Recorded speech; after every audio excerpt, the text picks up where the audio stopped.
del discurso que daba Vizcarra al mediodía, luego entraba Guillermo, me parece, Sí. luego venía el historiador y luego entraba Leo cerrando en la noche. Ya de eso ha pasado más de un año. El día de hoy me convoco, más fuerte. No, que saca la mascarilla, con confianza. El día de hoy me convocan y me autoconvoco también para algo muy en particular. Lo que se le conoce como la reforma universitaria. ¿Ok? La reforma universitaria. Y hay que tener en claro que en este momento, si ustedes entran a redes sociales, ¿no?, a los canales de televisión, a la prensa tradicional, vamos a encontrar que es el tema, por decirlo así, de coyuntura política. La reforma universitaria. Existe un sector que reclama que esta reforma debe ser sometida a otra reforma y existe otro sector que dice que esta reforma se debe quedar tal como está, que como está es suficiente, y el otro sector dice que no, que hay que hacerle ciertos arreglos. Lo cierto es que en el Congreso de la República, y es lo que ha dinamitado en este momento el conflicto social, son dos proyectos de ley, ¿ok? Dos proyectos de ley. Una ley que se le conoce como la ley de la autonomía universitaria. Ley de la autonomía universitaria. Esa es una primera ley que se ha aprobado la semana pasada. La otra ley que también impacta en la reforma es la ley de la segunda oportunidad, mal llamada de la segunda oportunidad. Entonces, estas son las dos leyes que a nivel de dictamen se han aprobado en la Comisión de Educación del Congreso de la República. Ahora, es interesante saber o ver más allá de lo que nos quiere decir la prensa o los propios autores de estos proyectos. Por ejemplo, hablemos de la que yo creo para mí es la más importante de las dos, la ley de la autonomía universitaria. ¿Ok? Un dato importante de esto es, ¿quién la está promoviendo? ¿Quién promueve la ley de la autonomía universitaria? Nos dicen los defensores de SUNEDU y de la ley actual, nos dicen que los están proponiendo las universidades chicha. Falso. Nos dicen Flor Pablo, los morados, nos dicen que esta ley de autonomía la está promoviendo Acuña. Falso. Que la está promoviendo Luna. Falso. Que la está promoviendo Lavallejo. Falso. No. Esta ley de la autonomía universitaria la está promoviendo ni más ni menos que la universidad más antigua de América, la San Marcos. En efecto, la Universidad Nacional Mayor de San Marcos, mi casa de estudios, está promoviendo esa ley, la ley de la recuperación de la autonomía universitaria. ¿Y quién es la que está saliendo a enfrentar, defendiendo esta ley? Es la doctora Yeri Ramón Ruffner. ¿Y quién es la doctora Yeri Ramón Ruffner? Es la rectora de la Universidad Nacional Mayor de San Marcos. O sea, vamos a preguntarnos, aquí nos respondemos solos, ¿San Marcos es una mala universidad? ¿San Marcos es chicha? ¿San Marcos es un chifa? ¿San Marcos es una porquería? Entonces, ¿por qué Flor Pablo, los morados, ¿no?, y los demás dicen que esta ley es promovida por universidades chicha? ¿Están mintiendo o están diciendo la verdad? Están mintiendo. Lógicamente, están mintiendo. ¿Por qué? Porque esta ley sale de la rectora de San Marcos. San Marcos es la decana de América. Es una universidad licenciada por SUNEDU. Licenciada por SUNEDU. La rectora no ha sido escogida a dedo. La rectora ha ganado una elección por votación universal, democráticamente. Además, San Marcos, su licencia institucional es una de las mejores. Tiene 10 años de licencia. Es la universidad que más investigación hace. Es la universidad con más docentes investigadores. Entonces, acá en el Ágora, a mí Leo me enseñó a pensar, y no a que me hagan pensar. Entonces, pensemos, ¿por qué atacarán a esta ley? ¿Por qué mentirán diciendo que sale de la chicha si en verdad sale de San Marcos? ¿Cuál es el objetivo de eso? Eso es lo que vamos a analizar ahora. Por eso, no me importa mucho analizar en este momento esta ley. Me importa esta. Porque, ¿qué cosa quiere la ley? ¿Qué es lo que en buen castellano la doctora Yeri busca? ¿No? Ella dice, prácticamente, que las universidades actualmente no tienen autonomía. ¿Qué ha dicho ella? Y la voy a parafrasear. Si quiero comprar un chip, dice la doctora Yeri, la rectora de San Marcos, tengo que pedirle autorización al Ministerio de Educación y luego al Ministerio de Economía para comprar un chip. Si quiero construir un baño en la Facultad de Ingeniería Química, tengo que pedirle permiso al Minedu y luego al Ministerio de Economía. Si quiero crear una nueva carrera para los hijos del pueblo, si quiero crear una maestría para mis egresados, primero tengo que ir a SUNEDU, luego al Minedu y luego al Ministerio de Economía. Les pregunto, ¿lo que les acabo de decir es ser autónomos? Jamás, pues. O sea, eso no es ser autónomo, eso es depender de alguien.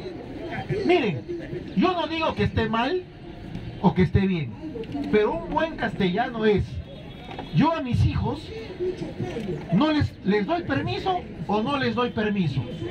¿Por qué? Porque dependen de mí. Porque yo considero que mis hijos no tienen mayoría de edad. Porque considero que mis hijos todavía no han madurado. Porque considero que mis hijos podrían estar extralimitándose en sus libertades. Pero cuando mi hijo cumpla 18 años, ¿no es acaso ya un adulto responsable que si toma una mala decisión tendría que en todo caso hacerse responsable de esa mala decisión? Bueno, eso está ocurriendo con las universidades públicas y privadas. Que la SUNEDU, el Minedu y el Ministerio de Economía se han convertido en esos padres castigadores, represores y ciertamente limitantes en su autonomía. Entonces, sí, en verdad la ley tiene razón de ser al llamarse una ley de la recuperación de la autonomía universitaria. ¿Y qué es lo que busca esta ley? Nos preguntábamos. Bueno, lo que dice esta ley es: yo quiero recuperar mi autonomía y en parte la voy a recuperar cuando la SUNEDU, dicen ellos, la SUNEDU no dependa del poder político, no políticos. Entonces uno dice, ¿qué es eso? ¿Cómo que la universidad, la SUNEDU, saben lo que es la SUNEDU, no? La Superintendencia Nacional de Educación Universitaria, la que da licencia, abre universidad, cierra universidad, etc. Yeri dice, San Marcos dice, la doctora, la rectora dice, yo quiero que SUNEDU, dice esa señora, no dependa del poder político. Entonces yo me pregunto y digo, ¿por qué ella señala que en la actualidad depende del poder político? Vamos a analizar eso. Bueno, ¿quién nombra al jefe de SUNEDU? Al jefe, ¿quién lo nombra? No, el Congreso no lo nombra. Eso es otra mentira. Tampoco las universidades, eso es otra mentira.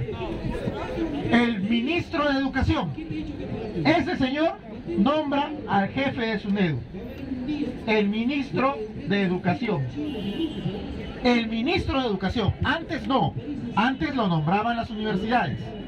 A partir de la nueva ley universitaria 30.22.0 del año 2014, el jefe de SUNEDU, o 2015, es nombrado por el Ministerio de Educación, por el ministro de Educación. Yo les pregunto, ¿el ministro es político, sí o no? Sí. Entonces, si el ministro designa al jefe de SUNEDU, ¿es una designación política, sí o no? Sí. Por supuesto. Entonces, ¿qué puede decir la señora Flor Pablo, los morados, los de JP, la primera ministra? ¿Por qué nos mienten? ¿Por qué no explican esto al pueblo? Que el jefe de SUNEDU es puesto a dedo por el ministro de Educación. A dedo. Una sola persona. Pero ojo, ellos dicen, ya está bien, dicen, no, de repente pues hay que corregir eso. Pero dicen, ojo, pero mi consejo directivo, o sea, las otras, creo que son 6 personas que forman parte del consejo directivo, dice Flor Pablo, dice Los Morados, dice JP, dice Verónica, ellos sí son nombrados por concurso público, dicen, por si acaso son nombrados por concurso público. Y en efecto, no lo voy a desmentir, son nombrados por un concurso público. Pero vamos a analizar, ¿ok? Vamos a analizar cómo es el concurso público de esta gente. Un concurso público, ¿qué sería? Que se presente cualquiera, ¿verdad? Eso es un concurso público, que se presente cualquiera. Que todos podamos ver cómo califican a los que concursan, ¿cierto? Que sea transparente. ¿Acaso los Morados, los Nuevo Perú, Verónica, no le pedían al Congreso que el TC, que los miembros del tribunal se escojan por concurso público, que nosotros podamos ver cómo los escogen, que podamos ver el reglamento, que consulten con la sociedad civil? Quiero ver el puntaje, quiero ver la entrevista, pásalo por YouTube, pásalo en vivo. ¿No nos piden eso? ¿Cierto? La meritocracia. Pero, ¿ustedes alguna vez han visto cómo se escogen a los miembros del Consejo Directivo de SUNEDU? Nunca. Es por un concurso, es cierto, pero este jurado, porque obviamente el concurso tiene un jurado que va a decidir quiénes son estos 6. ¿Quién cree que decidan al jurado? ¿Quién? Buena la pregunta. El Ministerio de Educación. Increíble. O sea, el Minedu, que designó al jefe, también designa al jurado que va a elegir el consejo directivo de SUNEDU. ¿Qué les parece? ¿Qué les parece? Círculo, ¿no? Es un círculo.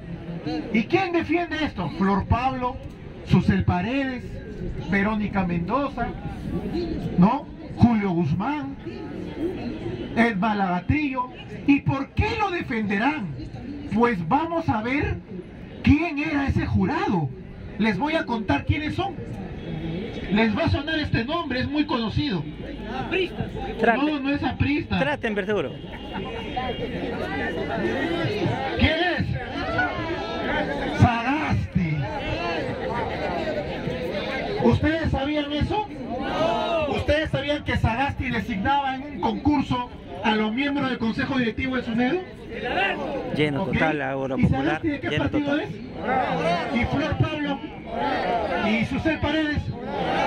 ¿Y Edma Lagatrillo? Morado. Entonces, ¿por qué se defiende? ¿Porque son qué? ¡Morados! ¡Morados! ¿Ya? Pero les voy a contar, les voy a decir quién más era miembro de ese jurado. Vamos a contarle quién más era miembro. La señora Fabiola León Velarde. ¿Saben quién es? ¿Tienen idea? ¿Saben? Es esposa de un ex congresista. Adivinen de quién. No, ya no te has dado cuenta de qué partido es. Ya, Morado. ¿Esposa de quién es? De Gino Costa. Que estaba en el Partido Morado. De Gino Costa. ¿De qué partido fue congresista Gino Costa? Del Partido Morado. Entonces, ¿de qué partido era Flor Pablo? ¿Qué les parece? ¿Esto les parece un concurso público? ¿Esto les parece un concurso de méritos? Pero vamos a investigar quién es el otro. Solo en el Perú se da eso. Solo en el Perú se da eso, correcto. El otro señor, no me acuerdo su nombre, pero les voy a poner su cargo. No, el vicerrector de la Universidad Nacional de Ingeniería. El anterior. Muy bien. ¿De qué universidad de Vizcarra? ¿Quién era era su ministra de Economía? María Antonieta Alba, ¿no? ¿Hija de quién era? Del rector de la UNI. La cara de caballo. Hija del rector de la UNI. Y el rector de la UNI es jefe del vicerrector. ¿Y el vicerrector dónde está? Acá. ¿Y de qué partido era? ¿Les parece a ustedes que, miren, los morados dirigen el concurso público para escoger al miembro del Consejo Directivo de SUNEDU? Y son designados a su vez por el Minedu. ¿Sabe quién los designó de ellos? ¿Sabes quién era ministra en esa época? Flor Pablo. Flor Pablo. Entonces la pregunta es, los morados designan a los morados que a su vez licencian morados. ¿De qué estamos hablando? Entonces, ¿hay autonomía? ¿Tiene razón la doctora Yeri? Sí, tiene razón la doctora Yeri. La doctora Yeri quiere romper con esto. Quiere romper con eso. ¿Ok? Pero hay más. Hay más. Miren, el tema de la autonomía pasa por lo siguiente. Todo esto ya nos hemos dado cuenta que es una designación política, ¿ok? De un concurso público donde los jurados son a dedo. O sea, ¿no? Pero, ¿qué dice la señora Flor Pablo? Dice, no, la doctora Yeri quiere regresar a la antigua ANR. Y con esto nos lanza el cuco. ¿Por qué? Porque la ANR, digamos, a nivel social, es conocida como una institución corrupta, mediocre, de medio pelo, que licenciada en universidades bamba, etc. Y no le quito razón a Flor Pablo, no le quito razón en este aspecto. Pero la propuesta de la doctora Yeri, ¿será en verdad regresar a la ANR? Vamos a preguntarnos, ¿la doctora Yeri en verdad querrá regresar a la ANR? ¿Qué plantea la doctora Yeri? Que todos estos escogidos moraditos sean escogidos entre las universidades, ¿ok? Entre las universidades. Entonces Flor Pablo se aprovecha y dice, ¡ah! Las universidades, ANR. No, señora Flor Pablo, mi rectora Yeri no quiere regresar a la ANR. La ANR era un club de rectores, donde el presidente de la ANR era un rector, donde el vicepresidente era otro rector, donde el consejo directivo eran rectores. Lo que la doctora Yeri dice es que no participen los rectores, sino que postulen para ser miembros de la SUNEDU los docentes. Los docentes. ¿Okay? Vamos a hacer una segunda parte con preguntas, ¿te parece? Ya. Entonces, esa es una explicación para que nosotros abramos los ojos. El día de mañana quieren convocar una marcha acá. Los morados. Los morados. Ahora, ¿por qué creen que los morados quieren convocar una marcha? Porque quieren mantener su cuota de poder. Nosotros debemos combatirlos en redes sociales, combatirlos en el debate. Estos señores quieren venir mañana usufructuando de la maldición morada. No hagas eso, no hagas eso, no hagas eso, no hagas eso. Quieren usufructuar un debate que le corresponde al pueblo. Bueno, esta es la primera parte, va a haber una segunda parte de preguntas, me dice.